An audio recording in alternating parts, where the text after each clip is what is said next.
बिस्मिल्लाहिर्रहमानिर्रहीम नहमदुहु नुसल्ली अला रसूलिहिल करीम अम्मा बाद। मुहतरम नाज़रीन किराम, एक साहिबा है शेख सुल्ताना, इनका सवाल है अस्सलामु अलैकुम मुफ्ती साहब, शादिया का मतलब बता दो प्लीज़। वालेकुम अस्सलाम वरहमतुल्लाहि वबरकातुहू। देखिए, जो नाम आपने पूछा है शादिया, बड़े शीन के साथ में जो लफ्ज़ आपने पूछा है ये शाद से बना है, और शाद के माना जैसे आते हैं खुशी के, शादमानी के, तो इसी तरीके से शादिया इसके माना आएंगे खुशी, शादमानी, पुरमसरत। तो खुशी के इजहार के लिए ये शादिया का लफ्ज़ इस्तेमाल होता है।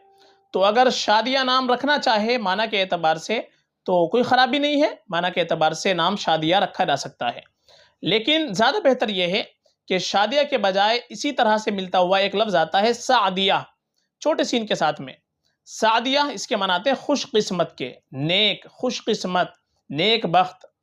और इसी तरीके से इसकी निस्बत हज़रत हलीमा सादिया रज़ी अल्लाह ताला अन्हा की तरफ भी होती है, जो अल्लाह के नबी अलैहिस्सलातु वस्सलाम की दाया थी, जिन्होंने आपको दूध पिलाया था। तो कबीले बनु साद की तरफ भी इसकी निस्बत होती है।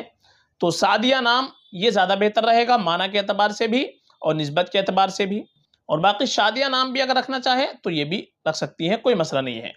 ज़्यादा बेहतर हमारे लिए ये होता है कि हम अपनी बच्ची का नाम रखें तो सहाबियात रिज़वानुल्लाहि अलैहिन्ना अजमईन के नामों पर नाम रखें, अज़वाज मुताहरात के नामों पर नाम रख लें, जो नेक खातिन गुजरी हैं उनके नामों पर नाम रख लें, ये और बेहतर होता है, बाइस बरकत होता है। और आपको सहाबियात के नाम देखने हैं, अच्छे नाम देखने हैं, तो हमारी प्ले लिस्ट के अंदर जाएँ, वहाँ पर आपको सहाबा सहाबियात की एक प्ले लिस्ट अलग मिल जाएगी। इसी तरीके से लेटर के हिसाब से नाम देखने हैं, ए लेटर से, बी लेटर से, एस लेटर से, तो लेटर वाइज नाम भी आपको मिल जाएंगे। एक पूरी प्ले लिस्ट बनी हुई है जहाँ पर आपको हर लेटर से लड़के का और लड़की का नाम मिल जाएगा, तो वो भी आप देख सकते हैं हमारे प्ले लिस्ट के अंदर जा करके। बाकी माना के एतबार से ये भी रखा जा सकता है। फ़कत वल्लाहु आलम।